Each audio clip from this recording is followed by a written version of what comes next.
Well, it's a child's story. It's called World War II Through a Child's Eye. And so it's from the perspective of a child. But at the same time, I don't want people to forget what has happened at the time. I tell a lot about my father because he saved a lot of pilots' lives when they, especially when the Americans came and Canadians for liberation. The Germans were still there and shot down those planes. And if the underground could get them, the resistance, they would bring them to the hospital. My father was a surgeon, a general surgeon.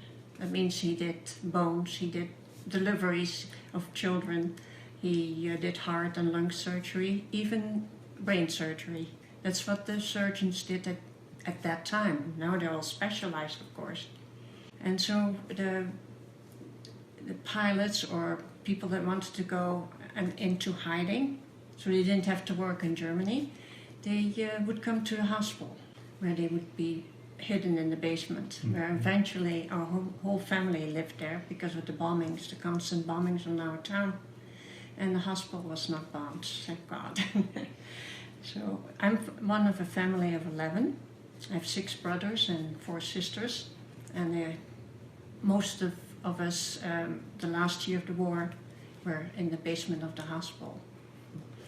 And my father put a skull and bone picture on the rooms of the people that he wanted to hide, because that meant a contagious disease. Oh. And the Germans were deathly afraid that it would go through a whole platoon.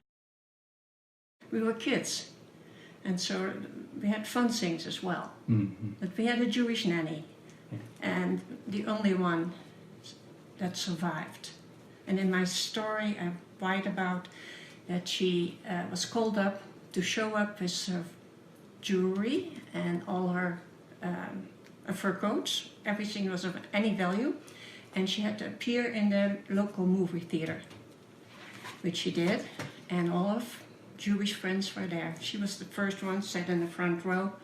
And it got hotter and hotter in there. And she felt very uncomfortable. She just picked up all her stuff, walked through the middle aisle and came home.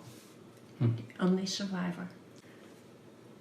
My bed was at one point in the cellar next to the back door, and there was a glass back door, and it was shattered by a grenade hitting in our garden, and all the glass went right over me. I wasn't wounded or anything, it was just very scary. And then if there was a lot of explosions, and we were not allowed to go to the front door upstairs, we would run as secretly as we could to the front door to see what was coming in. And that was the sad part. Buckets were brought in with leftovers that they could find of the people. And we would look, and we were so scared to see if we could recognize a friend or anything. That was the worst part, and I remember that so vividly. I can still see those soldiers coming in, and they didn't know where to go. They were 18, 19 years old, this first contingent. And I have pictures of the kids holding maps from you have to go that way, you have to go that way. Then the government came and measured all the children, height, weight. And I was considered to be too skinny, and they sent me to fat camp, to fatten up.